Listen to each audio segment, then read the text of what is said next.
In this video, I will guide you on how to delete all viruses on Android. The first thing you want to do is check if it's just a pop-up. If you're seeing warnings in Google Chrome, then don't panic. Most of the time, these are just fake pop-ups from websites and not actual viruses. You want to close all of the Chrome tabs in that case. So what you want to do is, on the Chrome app, you want to tap on the tabs icon at the top of your screen, then tap on the three dots and here select Close all tabs option. Next thing you want to do is click on the three dots again. Here tap on delete browsing data. Now change the time range to all time. Make sure to select browsing history, cookies, site data and cached images. Then tap on delete data.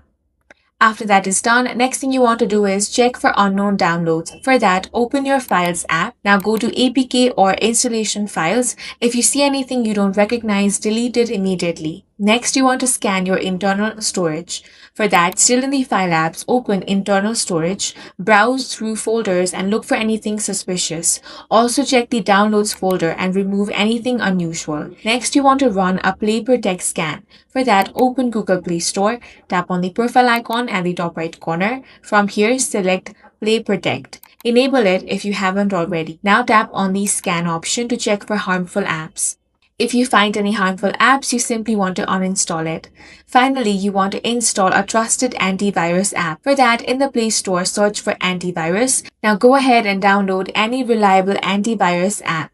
Install it, then run a full scan. That's all for this video. If you found it useful, make sure to hit the like button and subscribe for more videos like this.